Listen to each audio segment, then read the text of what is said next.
Well, tomorrow will be the first day of June, which means the end of this unusual school year is also near. But educators are already looking ahead to next fall. Many districts are planning to bring students back into the building full time with limited use of virtual learning. That includes many cities, counties, and entire states like New Jersey. We talked to the governor there about that last week. But there are also districts that feel virtual learning is a good option to keep this fall for some kids. Flora Reichenauer is the superintendent of schools at the Metropolitan School District of Pike Township in Indianapolis. It serves about 11,000 students, and it plans to keep distance learning as an option. I spoke with her about that last week. Superintendent Reichenauer, welcome to the NewsHour, and thank you for making the time. So while so much of the conversation around the country is how to get all schools back open, how to get all kids back into classrooms in person full time, you know distance learning is going to be a part of your students' future, at least this fall. Why? Why did you make that decision? Well, we made that decision here in the MSD of Pike Township because it is something that our parents wish to have, our families wish to have. And so we are, as we continue in the pandemic, trying to help provide that support for parents who are not quite ready to send their children to school in person.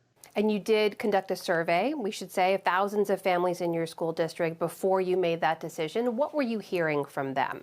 We were hearing a variety of different things. We heard from some of our families that were more than eager to have students return to school in person. We have been in person for a good part of this semester for those who've chosen that in-person option. But we also have heard from families that they're not quite ready.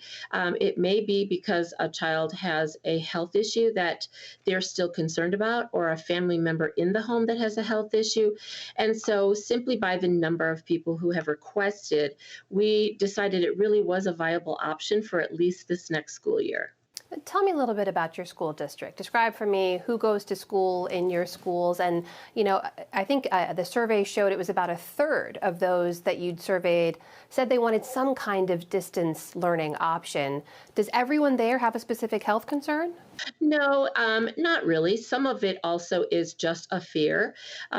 The MSD of Pike Township is in the northwest corner of Indianapolis, and we have a very diverse community.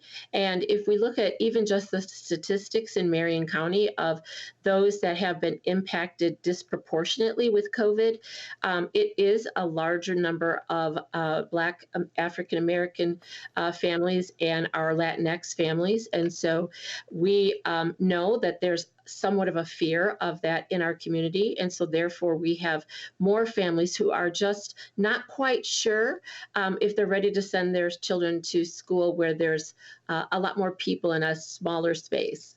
We've heard from teachers this entire year how this system managing both in-person and online classrooms has really taxed them, that it's caused many of them to burn out. Is that any part of your concern moving forward? Well, this year we agree that it was very difficult because not only did we have students that were learning in person, but we had students that were also joining the class remotely. And so teachers were indeed really having to do a significant amount of extra planning and putting effort in. As we move forward into the new school year, we have a little bit different format for that. Our elementary will continue to be the same, which is they have a virtual teacher the entire time, and school goes on just as if they were in person. They just happen to be remote. For our middle school and high school, we are doing it a little bit different this time. Superintendent, there were concerns throughout this whole year that many kids who already lagged academically in this virtual system fell even further behind. How concerned are you that the longer you go on with any kind of virtual learning situation, that some of those kids will continue to fall further behind? That is something that we always worry about. And in this particular case, we're all living in a pandemic. And for some of our children, they're surviving some very great challenges along the way. And so we look at it as how do we take care of the lost opportunities? And so how do we increase those opportunities? And so we've been putting quite a few things in place to support that. We have a great summer camp that will begin on June 7th. We will have after school programming and additional support throughout the school year next year. We also have some summer adventure things that students can participate online with, because indeed it is something that we want to make sure that as we continue to move forward, it isn't something that students are burdened with along the way. Can I ask, have you also seen examples of students who've actually done better in a virtual environment than they did in the classroom? Absolutely. Some of them did do better. And I think part of it was because it was an environment that worked well for them. And so some of our students that were, when they came in and took the state assessments, they actually did quite well. And so I think it's just something that's personalized by the needs of the students. And also it's dependent on the kind of support they may be getting at home as well, especially for students who may not be as independent learners on their own.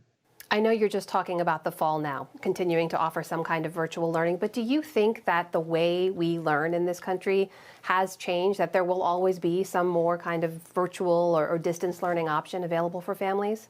You know what? I've said to my staff, and it's been our theme all year, we're reimagining education right now.